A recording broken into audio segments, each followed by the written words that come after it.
नमस्कार, मैं Dhananjay Kumar, the public India में आपका स्वागत है। भक्त खुश हैं। भक्त खुश हैं कि जो अब्दुल भाई हैं, यानी जो मुसलमान हैं, वो परेशान हैं। 28 तारीख कल बकरीद है। तमाम मुस्लिम भाइयों को बकरीद की शुभकामनाएँ। बल्कि ये तो पूरे देश के लिए शुभकामनाओं की बात है, क्योंकि मुसलमान भी इस देश का हिस्सा हैं और वो भी इस देश में शामिल हैं। तो बकरीद की आप सबको शुभकामनाएँ। जैसे हमारे लिए होली की शुभकामनाएँ आप सब देते हैं, आपको बकरीद की शुभकामनाएँ। बकरीद को लेकर के देश भर में तूफान मचा हुआ है। हिंदू धर्म के नाम पर, सनातन के नाम पर, गौ हत्या रोकने के नाम पर ट्रकों को रोका जा रहा है। बाजार में जो गाय या बकरे या बैल लेकर के आते हैं, उनको प्रताड़ित किया जा रहा है। पश्चिम बंगाल सरकार ने रूल बनाया कि अब जन्म प्रमाण पत्र बनाया जाएगा गाय का, बछड़े का, और जो 14 साल के आगे की गायें होंगी उसको काटा जा सकता है।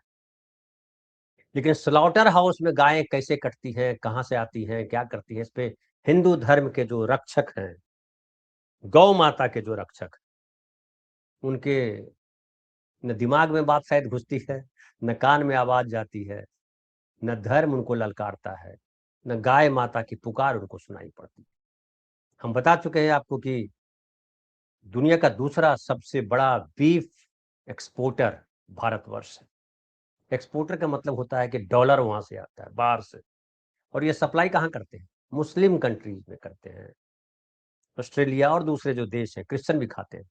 इजराइल तो जबरदस्त खाता है, और इजराइल से नरेंद्र मोदी जी की कितनी जबरदस्त दोस्ती है, ये भी आपको पता है। लेकिन हम आज बात कर रहे हैं दूसरे बिंदु पे। महंगाई जिस तरह से बढ़ रही है, हालांकि भक्त कहते हैं कि कुछ महंगा नहीं है, सस्ता कब था? जब मनमोहन सिंह की सरकार थी तब महंगाई थी भक्तों के लिए। तब जो है सोना किस रेट में मिल रहा था, आज सोना किस रेट में मिल रहा है। बहुत दूर अगर ना भी जाएं तो एक महीने में अगर 31 दिसंबर 31 दिसंबर 2025 की बात करें तो 31 दिसंबर 2025 को सोने की कीमत थी 1,33,000 रुपये, और 29 जनवरी 2026 को सोने की कीमत हो गई 1,76,000 रुपये। यानी एक महीने में लगभग 33,000 रुपये बढ़ गए। एक महीने में 33,000 रुपये बढ़ गए। अभी फिलहाल जो स्थिति है, अभी सोना सस्ता हो चुका है, 18,000 सोना सस्ता हुआ है, और अभी सोने का रेट चल रहा है, बताया जा रहा है 1,58,000। लेकिन मनमोहन सिंह के समय सोने का क्या दाम था? 14,000, 15,000 ऐसे सोने का दाम था। वो महंगा था। उसमें डीजल 56 रुपए, 57 रुपए था, वो महंगा था। अभी बिहार में डीजल और पेट्रोल की कीमत जो है 100 के पार है, 114, 105, 115 ऐसे मिल रहा है। बंगाल और बिहार दो स्टेट ऐसे हैं जहां डीजल सबसे महंगा मिल रहा है। चांदी बहुत महंगी हो गई थी, हालांकि फिर सस्ती हो गई है। चांदी का रेट देखिए कि अभी लगभग 1 लाख रुपया गिर गया।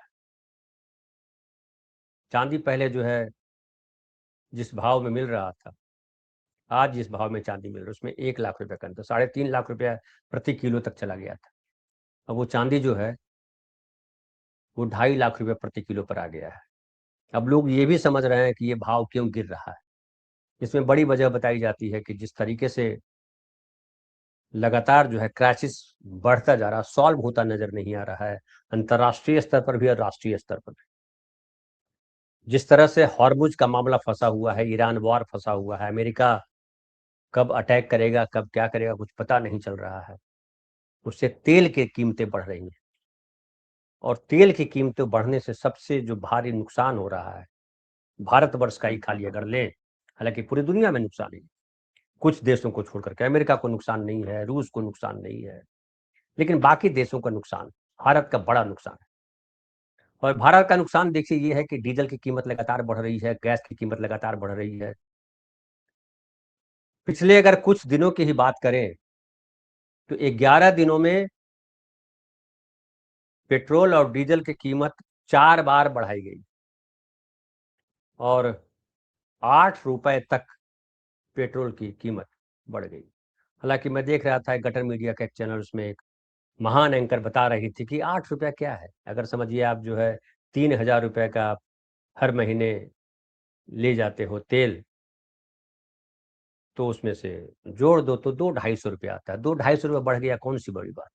अब उनको कौन समझाए कि सैलरी नहीं बढ़ रही है बहन, सैलरी नीचे जा रही है, कमाई घट रही है लोगों की। लेकिन खैर, अब देखिए जो खबर जो मैं बताना चाह रहा हूँ वो इम्पोर्टेंट ये है कि इकोनॉमिक टाइम्स की एक रिपोर्ट है और इस रिपोर्ट में कहा गया है कि 19 लाख ट्रक बंद पड़े हैं। माल भाड़ा 15% तक बढ़ गया है।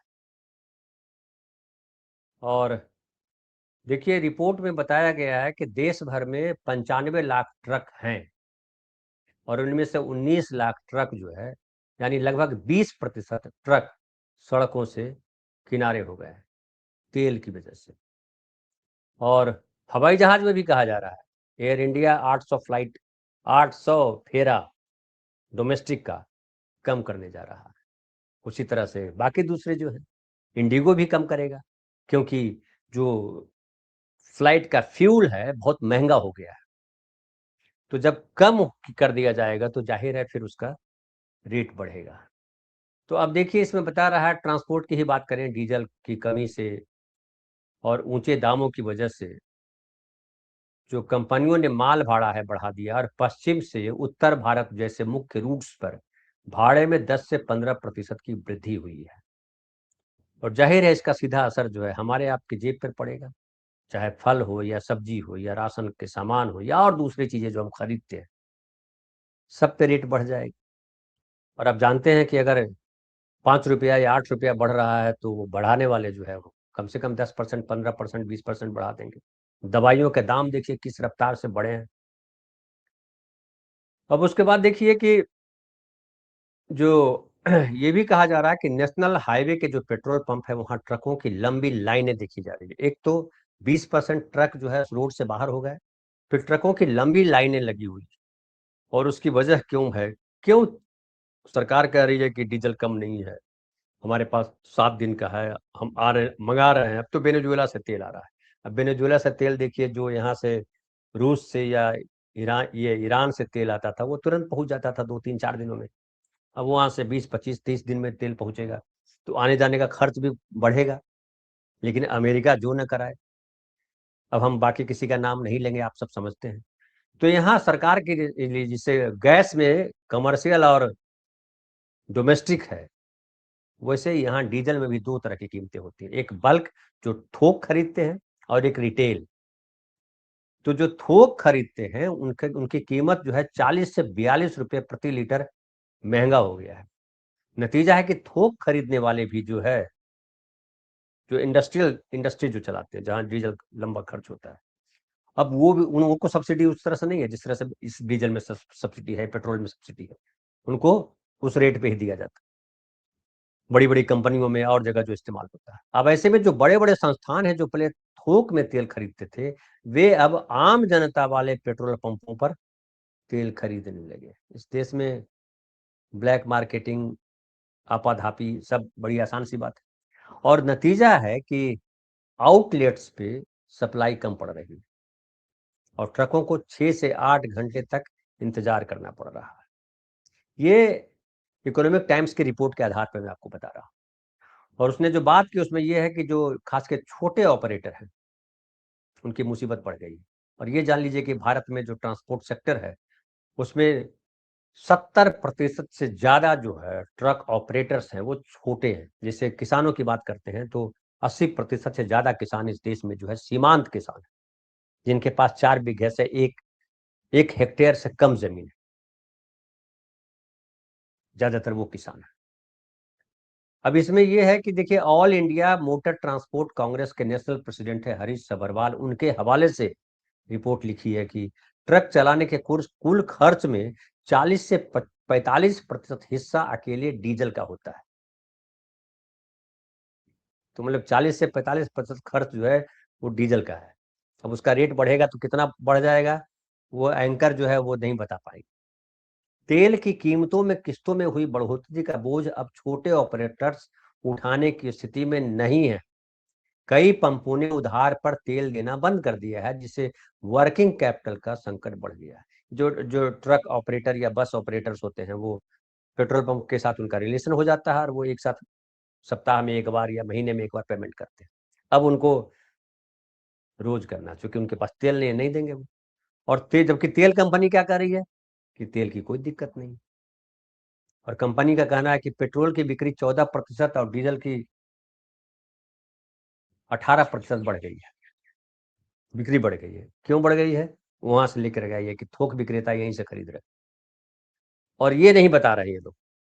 किल्लत सिर्फ चुनिंदा इलाकों में है और वो भी अस्थायी है, मतलब थोड़े समय के लिए, ये बता रहे हैं। अब आम आदमी हम आप तो त्राहिमाम कर रहे हैं, लेकिन सरकार मोदी जी लगातार घोषणाएं कर रहे हैं। रोज कहीं पुल बन रहा है, कहीं सड़क बन रही है, नई रेल आ रही है, पटरियां बिछ रही है, फलाना हो रहा है, ढिमकाना हो रहा है, एयरपोर्ट बन रहा है। लग रहा है कि बाप रे, कहाँ से पैसा आ रहा है, कहाँ से पैसा आ रहा है? मोदी जी जो है मेहनत करके पसीने से पैसे नहीं निकाल रहे हैं। पैसा कहाँ से आ रहा है मैं वो बताता हूँ। एल आई सी ने एल आई सी के बारे में जानते हैं आप? सबको, ज्यादातर लोगों को एल आई सी के बारे में पता है। फिर 2% शेयर जो है सरकार ने बेचा है, और 10,000 करोड़ रुपए एल आई सी के 2% शेयर बेच करके सरकार ने जुटाए। तो जो पब्लिक सेक्टर कंपनियां हैं उसको बेच करके टुकड़ों में बेच रहे हैं, और वो बेच करके वहां से पैसा खड़ा किया जा रहा है। तो 2% शेयर जो है वो एल आई सी का बेचा गया, उससे 10,000 करोड़ रुपया का हासिल किया जाना है। अभी अभी उसका अनाउंसमेंट हो गया है। अभी शेयर बाजार में वो, हालांकि एल आई सी का रेट इस वजह से शेयर के बाजार के शेयर गिर भी गया। उसके बाद देखिए कि आज की बात, मतलब कल की बात, आज तो बंद है शेयर बाजार। कल जो है शेयर बाजार में एल आई सी का इस घोषणा के बाद कि 2% शेयर बेचेगी सरकार, 3.5% शेयर टूट गया। और इसके पहले मई में भी, मतलब ये भी मई चल रहा है, मई 2022 की बात कर रहा हूँ, आज से ठीक 4 साल पहले एल आई सी की 3.5% हिस्सेदारी सरकार ने बेची थी, और उस समय 21,000 करोड़ रुपए जुटाए गए थे। तो उस समय भी पैसे यहां से गए थे, इस समय फिर पैसे यहां से लेके जा रहे हैं। इसके अलावा कल जो है कोल इंडिया का शेयर जो है, वहां भी सरकार 2% हिस्सा, कोल इंडिया भी पब्लिक सेक्टर कंपनी, पीएसयू जिसको कहते हैं, और वहां कोल इंडिया का भी 2% हिस्सा सरकार बेच रही है, और इससे 5,000 करोड़ रुपए यहां से निकलेंगे। इसके अलावा देखिए कुछ दिन पहले सरकार ने जो है सेंट्रल बैंक ऑफ इंडिया के 8% share, central bank of India भी सरकारी बैंक के तौर पे कहा जाता है, हालांकि वो ऑटोनोमस बॉडी होता है, उसका अलग तरह से संचालन होता है, लेकिन सरकार का ही है। तो वहां से 8% शेयर बेचा गया उसका, और 2,455 करोड़ रुपए वहां से निकाले गए। कहाँ कहाँ से पैसे निकाले जा रहे हैं वो देख लीजिए। जब लोग कहते हैं कि आप सरकारी कंपनियां, जो नेहरू ने, जो इंदिरा गांधी ने, जो पहले की सरकारों ने बनाई कंपनियां, उसको बेचने का काम लगातार कर रहे हैं, बेच बेच करके खा रहे हैं, हवाई जहाज उड़ाया जा रहा है। अब देखिए इसके बाद जो है कि ये भी आपने खबर 2-3 दिन पहले सुनी ही होगी कि जो रिजर्व बैंक है, रिजर्व बैंक सरकार को, भारत सरकार को यानी मोदी सरकार को 2.86 लाख यानी 2,86,000 लाख रुपए, 2.86 से ज्यादा बढ़िया समझ में आता है, 2.86, लगभग 3.25 लाख करोड़ रुपए का डिविडेंड देने जा रही है, सरकार को देगी, मोदी सरकार को देगी। लगभग कहा जा रहा है कि 3.25 ट्रिलियन, है ना। और ये पिछले वर्ष की तुलना में, पिछले वर्ष भी दिया गया था, उस समय 6.5% ज्यादा दिया जा रहा है इस बार पिछले वर्ष की तुलना में। पिछले वर्ष 2.69 यानी 2.69 लाख करोड़ रुपए पिछले साल ये आरबीआई ने दिया था।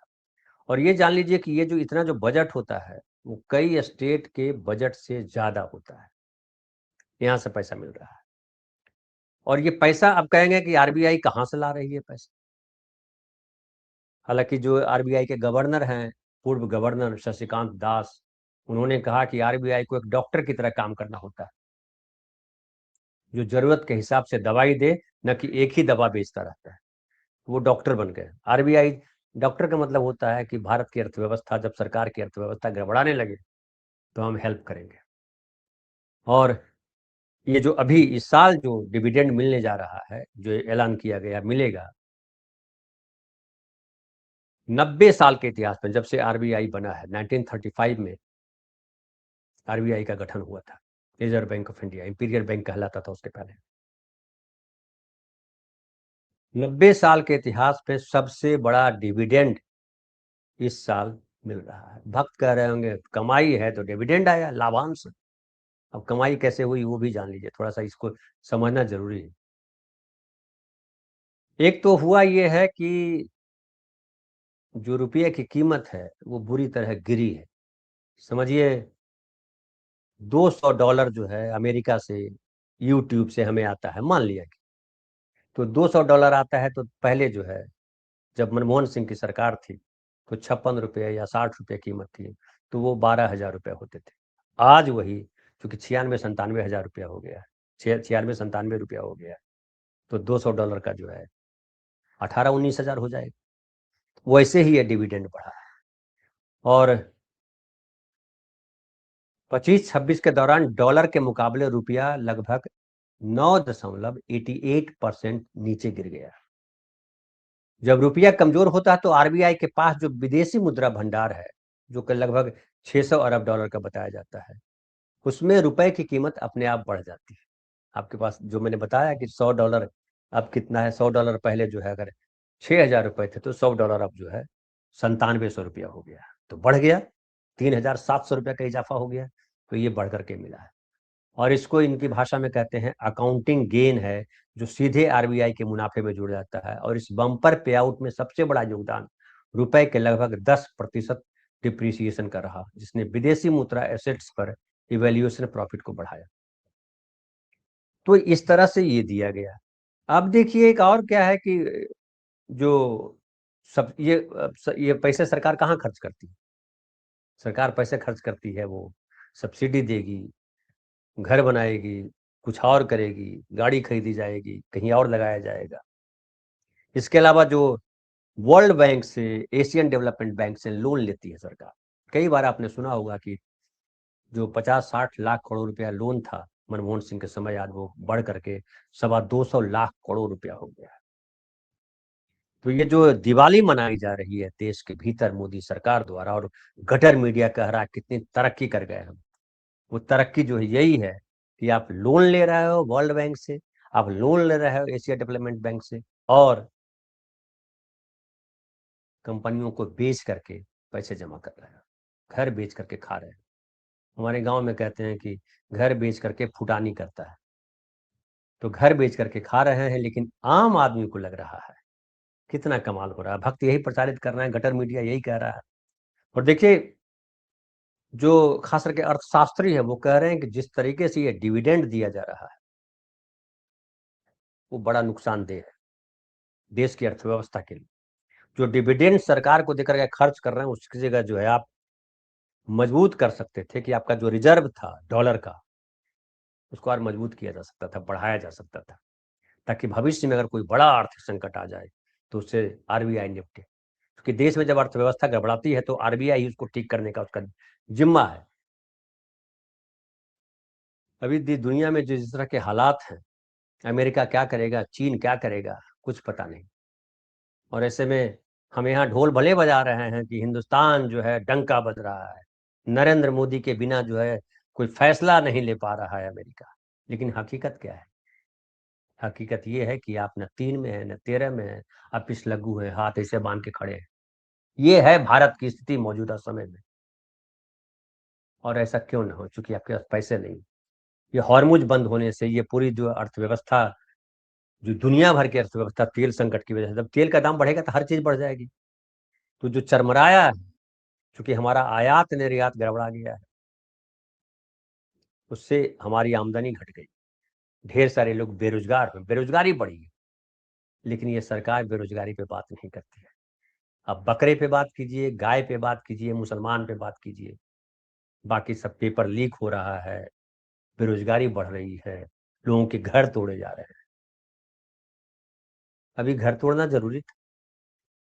कल मैं एक कोई वीडियो देख रहा था, बता रहा था कि चीन में शायद ही कोई व्यक्ति है जिसके पास अपना घर नहीं है, और हिंदुस्तान में 30 से 35% लोगों के पास अपना घर है। बाकी लोग जैसे तैसे रह रहे हैं। सरकार कितना घर बना के दे रही है, कैसे दे रही है, आप जानते हैं, या कभी हम बात करेंगे उस पर। लेकिन फिलहाल जो पूरा जो इस प्रोग्राम का जो मकसद था, ये आपको बताना कि जो गीत गाया जा रहा है, आमिर खान ने एक गीत जो है वो ट्वीट किया था, उसको मिटवा दिया। एक गीत बड़ा हिट हुआ था, पीपली लाइव एक फिल्म आई थी, उसका गाना था सैया सखी सैया तो खूबे कमात है, महंगाई डायन खाए जात है। मनमोहन सिंह के समय ये 2000 के आसपास फिल्म आई थी, खूब बजा था, मोदी जी भी खूब सुन रहे थे, उनके एक्टर जो हैं वो सब गा रहे थे। अब कह रहे हैं हटा दो, लेकिन मैं बार बार कहता हूँ, उसमें कम से कम गीत में लाइन था कि सखी सैया तो खूबे कमाते हैं, बहुत कमाते हैं, पैसा कमाने में कमी नहीं है, लेकिन महंगाई डाइन खाए जाते हैं। आज तो है सैया कमा ही नहीं पा रहे हैं, बेरोजगार हैं, या उनकी सैलरी घट गई है, कट हर जगह कटौती छटनी हो रही है। बड़ी बड़ी कंपनियां, इंटरनेशनल मल्टीनेशनल कंपनियां छटनी कर रही है। आपने सुना होगा 16,000 भारतीय जो वहाँ जॉब कर रहे थे अमेरिका में, अमेजोन में, गूगल में और दूसरी कंपनियों में, उनकी छटनी कर दी गई, उनको भारत लौटाया जा रहा है। देश में भी ढेर सारी कंपनियां बंद हो रही हैं, लेकिन उसकी चर्चा कहीं नहीं है। एक और गाना मैं देख रहा था, रोटी कपड़ा और मकान, आपको याद हो? महंगाई महंगाई हाय महंगाई, कितना हिट गाना था। कांग्रेस सरकारों ने कभी इस तरह से रोका नहीं, आपकी अभिव्यक्ति रोकी नहीं गई। आज सरकार जो है आपको चुप करा करके, आपके पास पुलिस भेज करके, ईडी भेज करके, गुंडे भेज करके आपका मुंह बंद कराती है। आप उनकी जयकार करो या चुप रहो, ये सबसे बड़ा खतरनाक समय है। फिलहाल इतना ही, बहुत बहुत धन्यवाद। कल फिर बात करेंगे नए विषय पर।